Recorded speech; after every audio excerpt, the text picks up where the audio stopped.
नमस्कार, स्वागत आहे सर्वांचे रुचिरा सारीस किचनमध्ये। या सीझनमध्ये म्हणजेच हिवाळ्यामध्ये भरपूर प्रमाणात हिरव्या मटारच्या शेंगा बाजारामध्ये मिळतात। तर त्याच आपण हिरव्या मटारची आज भाजी बनवणार आहोत अगदी सोप्या पद्धतीने। चला तर मग बनवायला सुरुवात करूयात।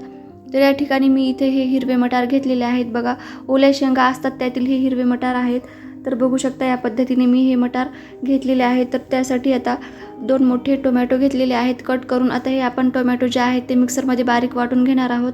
कांदा घेतलेला आहे बारीक कट करून, कढीपत्ता आणि कोथिंबीर, लसूण देखील घेतलेला आहे, लसूण आपण वाटून घेणार आहोत। तर या ठिकाणी मसाले आहेत, जिरे, मोहरी, लाल तिखट, लाल मसाला, हळद यातील आपण मसाले वापरणार आहोत। तर त्याचबरोबर इथे भाजलेल्या खोबऱ्याचं वाटण 1 चमचा घेतलेला आहे। फोडणीसाठी तेल घेतलं आहे।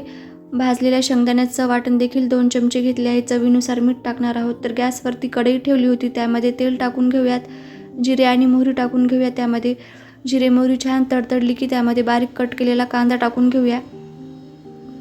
वाटलेला लसूण देखील टाकून घेऊयात। लसूण आणि कांदा छान असा परतून घ्यायचा आहे। यामध्ये आता कढीपत्त्याचे पाने देखील टाकून घेऊया।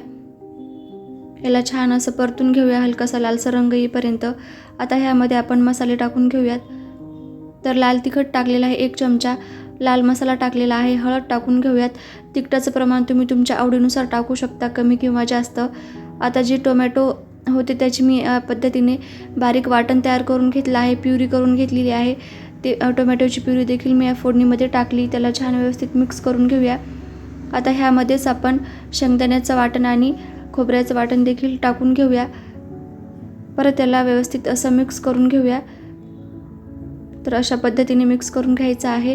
तेल सुटेपर्यंत याला मिक्स करून घ्यायचं आहे। तर बघू शकता साईडने कडेने ह्याला तेल सुटलेलं आहे। तर आता यामध्ये आपण जे हिरवे मटार होते ते हिरवे मटार टाकून घेऊयात। हिरवे मटार टाकल्याच्या नंतर याला व्यवस्थित असं मिक्स करून घेऊया। आता यामध्ये मी चवीनुसार मीठ टाकून घेते। गॅसवरती साईडला कोमट पाणी करून ठेवलं आहे।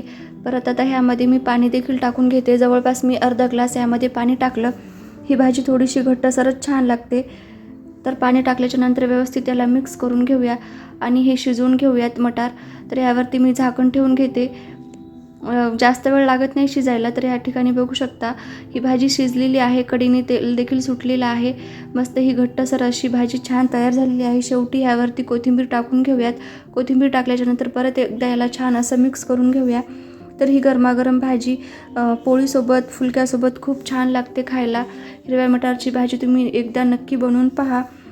आणि व्हिडिओ आवडला असेल तर लाईक, शेअर आणि सबस्क्राईब करायला विसरू नका। व्हिडिओ पाहिल्याबद्दल खूप खूप मनापासून धन्यवाद।